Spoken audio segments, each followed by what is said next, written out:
बच्चों, स्वागत है आपका आपके अपने चैनल एडवर्ड्स वाला में।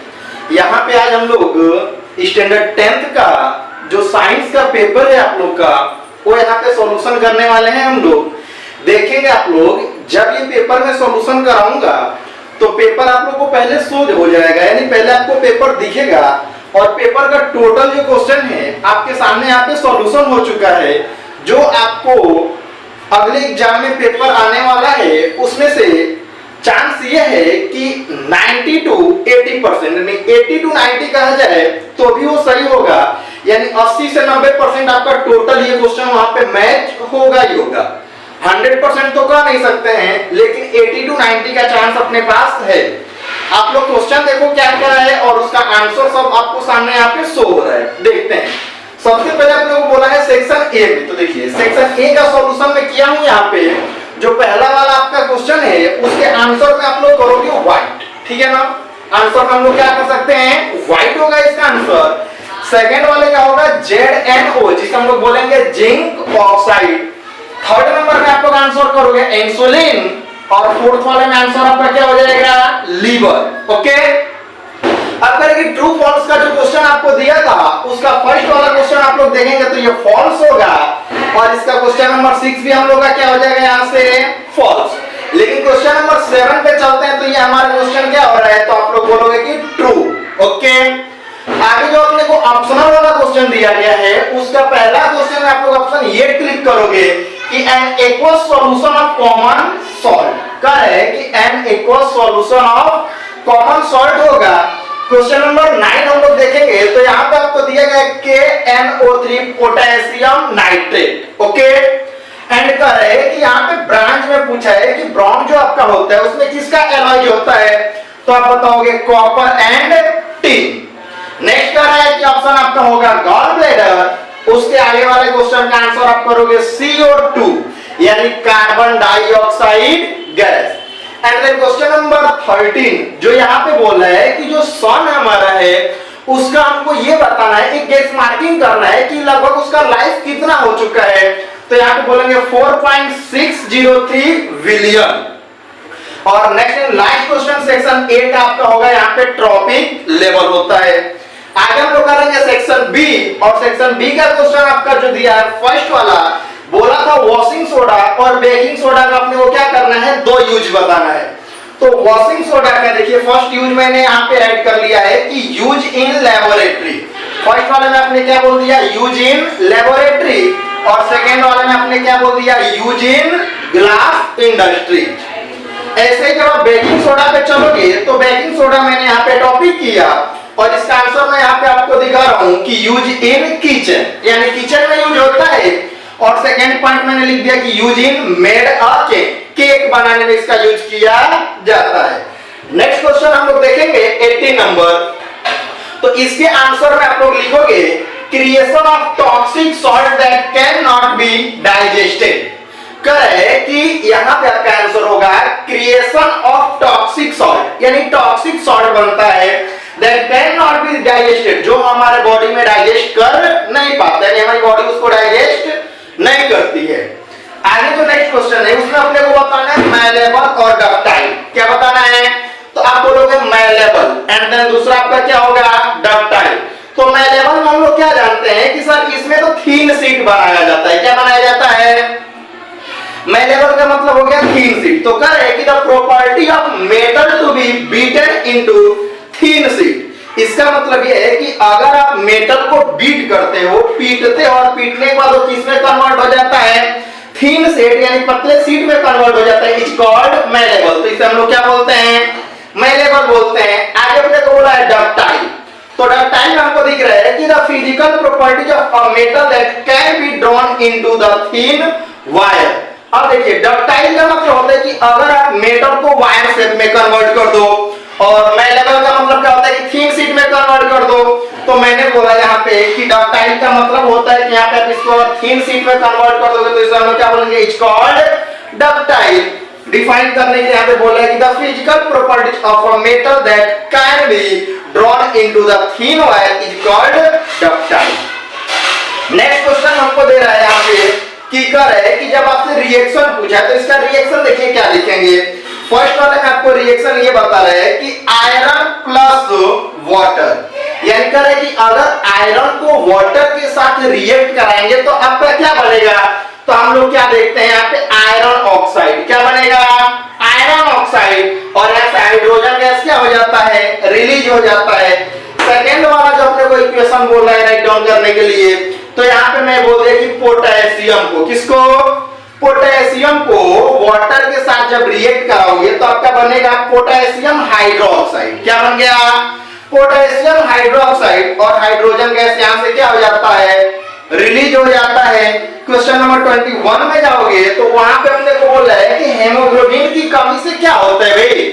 तो यहाँ पे अपने को बता रहे हैं the deficiency of haemoglobin will decrease, अगर आपके बॉडी में हीमोग्लोबिन क्या होता है डिक्रीज होता है oxygen carrying capacity of the blood, तो जो ब्लड का कैपेसिटी होता है ऑक्सीजन कैरी करने का वो क्या हो जाएगा घट जाएगा। यानी आंसर में आप यहाँ पे लिख सकते हैं the deficiency of haemoglobin will decrease the oxygen carrying capacity of the blood. Next question हम लोग करेंगे 22 नंबर का, और यहाँ पे आप लोग देख रहे हो इसका आंसर अपने को पता है angle of incidence and angle of reflected. तो क्या है कि यहाँ पे आप लोग देखोगे the angle formed between normal and incidence रे is called angle of incidence, यानी एंगल ऑफ इंसिडेंस आपका क्या होता है। तो आप यहाँ पे ड्राइंग भी समझ सकते हो कि अगर ये आपका क्या होता है इंसिडेंस रे और ये नॉर्मल होता है तो यहाँ पे जो एंगल होता है इसको हम लोग क्या बोलते हैं एंगल ऑफ इंसिडेंस। तो यहाँ पे मैंने बता दिया the angle formed between normal and incidence रे is called angle of reflect angle of incidence. आगे अपने को कहा है कि एंगल ऑफ रिफ्लेक्टेड बताना है, क्या बताना है एंगल ऑफ रिफ्लेक्टेड। तो कह रहे हैं कि यहाँ पे अपने को बता रहे हैं कि the angle formed between normal and reflected ray, यानी जब नॉर्मल और रिफ्लेक्टेड रे के साथ जो हमारा एंगल बनता है उस एंगल को आप लोग क्या बोलोगे एंगल ऑफ रिफ्लेक्टेड बोलोगे।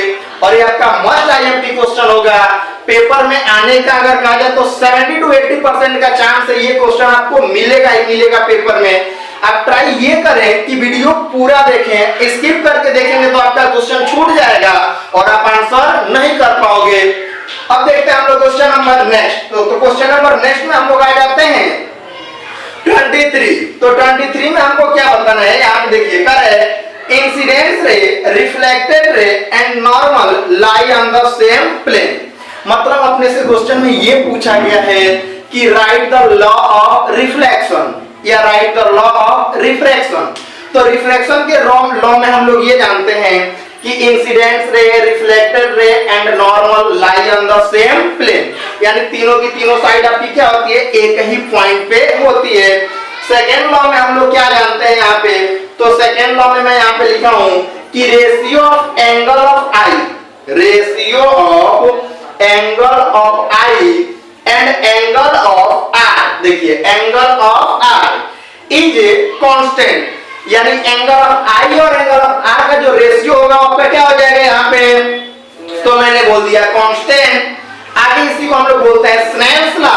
तो यहाँ पे आप बोल सकते हो कि sine i upon sine r is equals to constant, और ये आपका क्या हो जाएगा लॉ ऑफ रिफ्रैक्शन।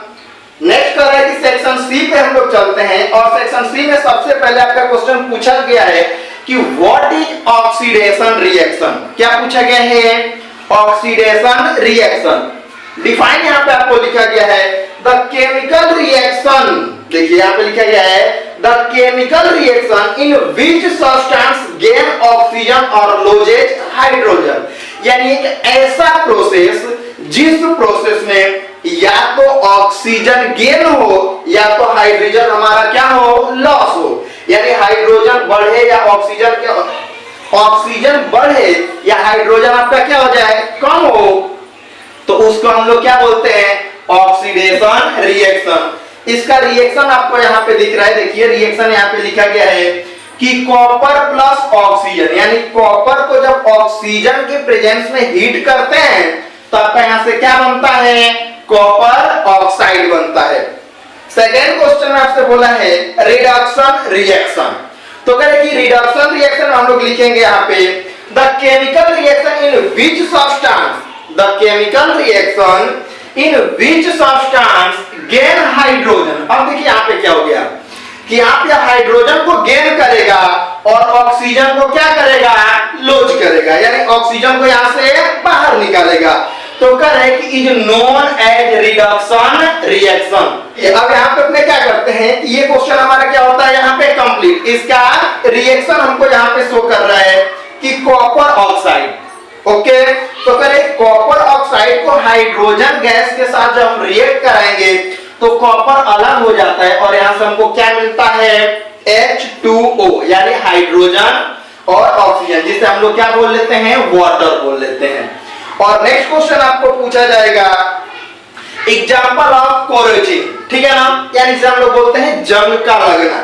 तो इसका एग्जांपल देखिए आपको क्या दिया है, reddish brown coating on iron. क्या है कि जो आयरन होता है उस आयरन के ऊपर हमारा कैसा कोटिंग आ जाता है, तो कह रहे कि ब्राउन कलर का कोटिंग आ जाता है। ओके, सेकंड एग्जांपल बोल रहा है कि ब्लैक कोटिंग ऑन सिल्वर, जो सिल्वर होता है जिसे हम लोग चांदी बोलते हैं, उसके ऊपर कैसा कोटिंग आ जाता है, ब्लैक कलर का।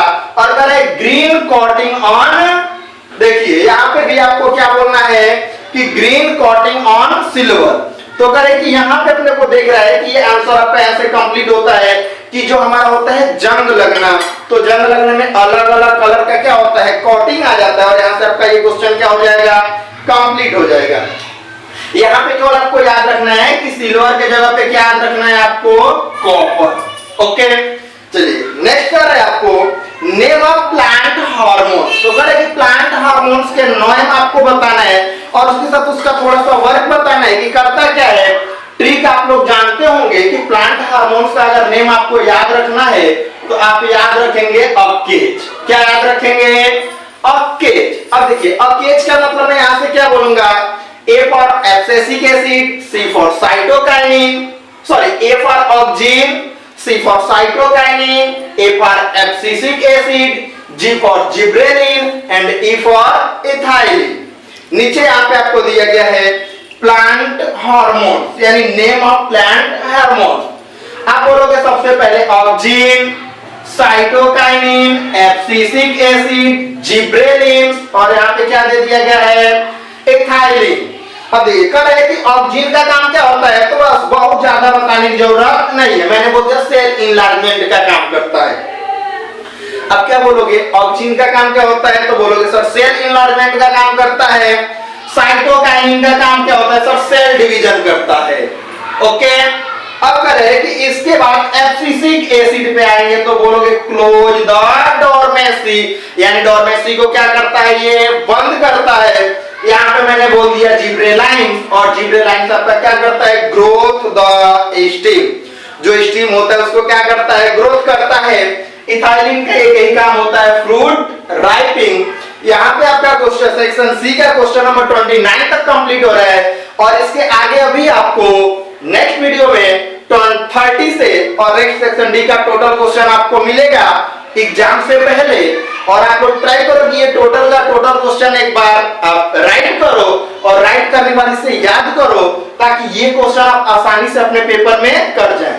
ये पेपर में आने का पहले भी बोला गया था कि 70 to 80% का चांस है और लास्ट में भी बोला जा रहा है कि 100% का चांस नहीं रखेंगे। आपके ये पेपर का ही क्वेश्चन है और ये पेपर में आएगा ही आएगा। इसका चांस आपके पास कितने का दिया जा रहा है, 70% to 80% का चांस रहेगा ये करने के लिए।